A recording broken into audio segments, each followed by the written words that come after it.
Tak peduli dengan mereka, Aldila Jelita tanggapi hujatan netizen gegara buka donasi untuk Indra Bekti. Aldila Jelita kini memberikan reaksi soal dirinya yang membuka penggalangan dana untuk sang suami Indra Bekti. Bukan tanpa sebab, Aldila Jelita memberikan tanggapan usai aksi penggalangan yang ia lakukan untuk Indra Bekti dipertanyakan oleh banyak pihak, bahkan menjurus ke hujatan. Meskipun demikian, Aldila justru memberikan reaksi tak peduli mengenai tanggapan publik soal penggalangan dana yang mengaku hanya memikirkan kesembuhan sang suami.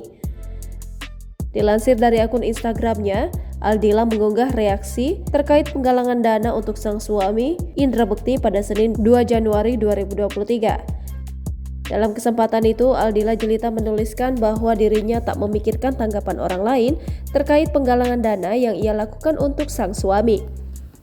Bahkan Dila menganggap jika Indra Bekti sangat penting dalam hidupnya, sehingga kini kesehatan Indra Bekti harus sangat ia perhatikan agar segera membaik. Tak hanya itu saja, Aldila juga berharap agar dirinya dan Indra Bekti dapat kuat menghadapi segala cobaan yang mereka hadapi. Sementara itu, Dila juga kerap membuka pesan WhatsApp Indra Bekti pada dirinya sebagai pengobat kerinduan pada tingkah laku sang suami. Selain itu, ia juga menceritakan sedikit demi sedikit memori masa lalunya agar ingatan sang presenter kian membaik.